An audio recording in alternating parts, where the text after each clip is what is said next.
Ning buwan sa Agosto, mga kapuso, may usa ka adlaw nga gi-dedicate alang sa mga nasudnong bayani dinhi sa ato. Mas maayo sab siguro nga magbalik lang ta ni ato mga local heroes ug unsay mga natampo nila alang sa atong katilingban ug sa atong gitagamtam nga kagawasan karon. Usa ni ini pamilyang Lau. Atong pakisayran karong buntaga, mga kapuso, kung unsay nabuhat nila alang sa atong kasaysayan ug sa atong katilingban. Makauban nato, happy ni siya, mga kapuso, sa City of Lapu-Lapu Office for Substance Abuse Prevention, si Sir Gary Lau. Mayong buntag, Sir Gary. Welcome sa GMA Regional TV Live. Kumusta, sir, imong kabuntagon karon? Maayong buntag, Nico, o maayong buntag usab sa imong mga suking mananaw o dako kaayo nato pagpasalamat, no, nga imong hakitan di guest ni imong show karon kabuntagon. Congratulations sa imong uncle, Sir Julian Lau, o grandfather nimo, Leoncio Mira Lau. Giila gumikan sa ilang kontribusyon sa liberation sa Cebu ni atong World War II.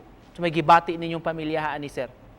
Dako kayo na kong pagpasalamat sa ato ang Cebu Cultural and Historical Affairs Commission CHOC headed by Sir Briner Diaz nga gihatagan og importansya usab ang kanya ato ang mga local heroes sama sa among pamilya.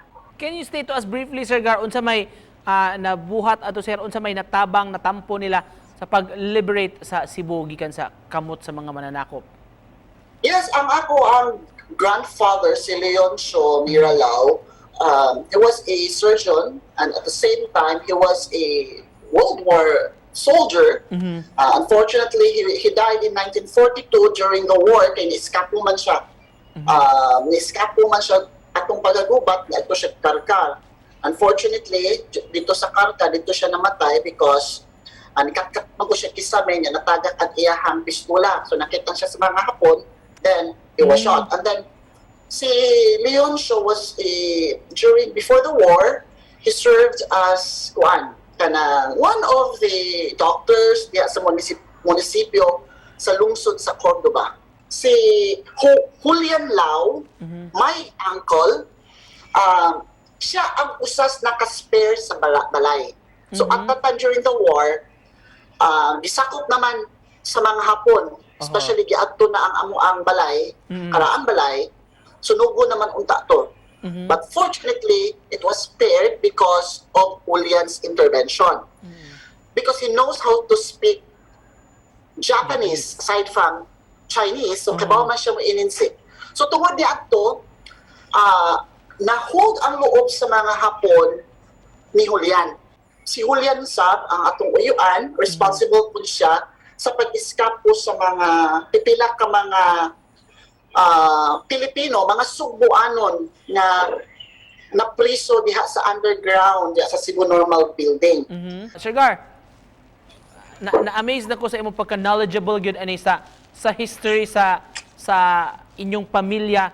Giunsa man ni, like growing up, napasa na gyud sa inyo ang information about this nga inyo yung, of course, atong pasidunggan ang atong mga ancestors, atong mga kagikan. It all started in 2014, no?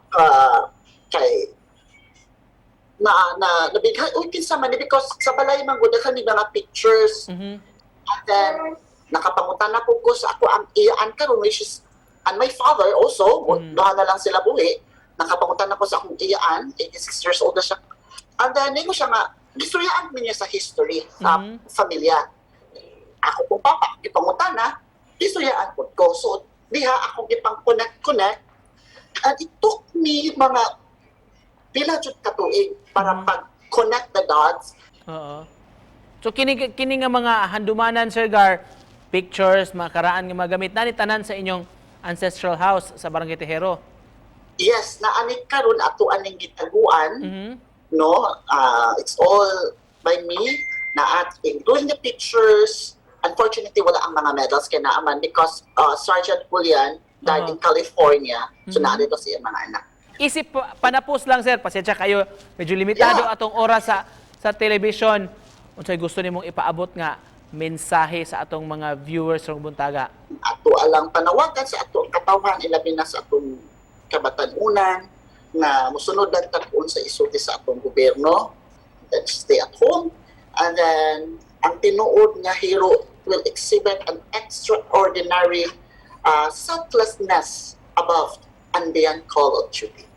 Thank you very much. Maayong buntag na itong tanan. Very well said. Thank you so much, Sab, sa pag-uban ka na mo karong buntaga, pagpaambit sa kasaysayan sa inyong pamilya, mga kapuso. Ang hepe sa close-up sa Lapu-Lapu City, si Sir Gary Lau. Daghang kayong salamat, Sir Gar. Thank you. Maayong buntag.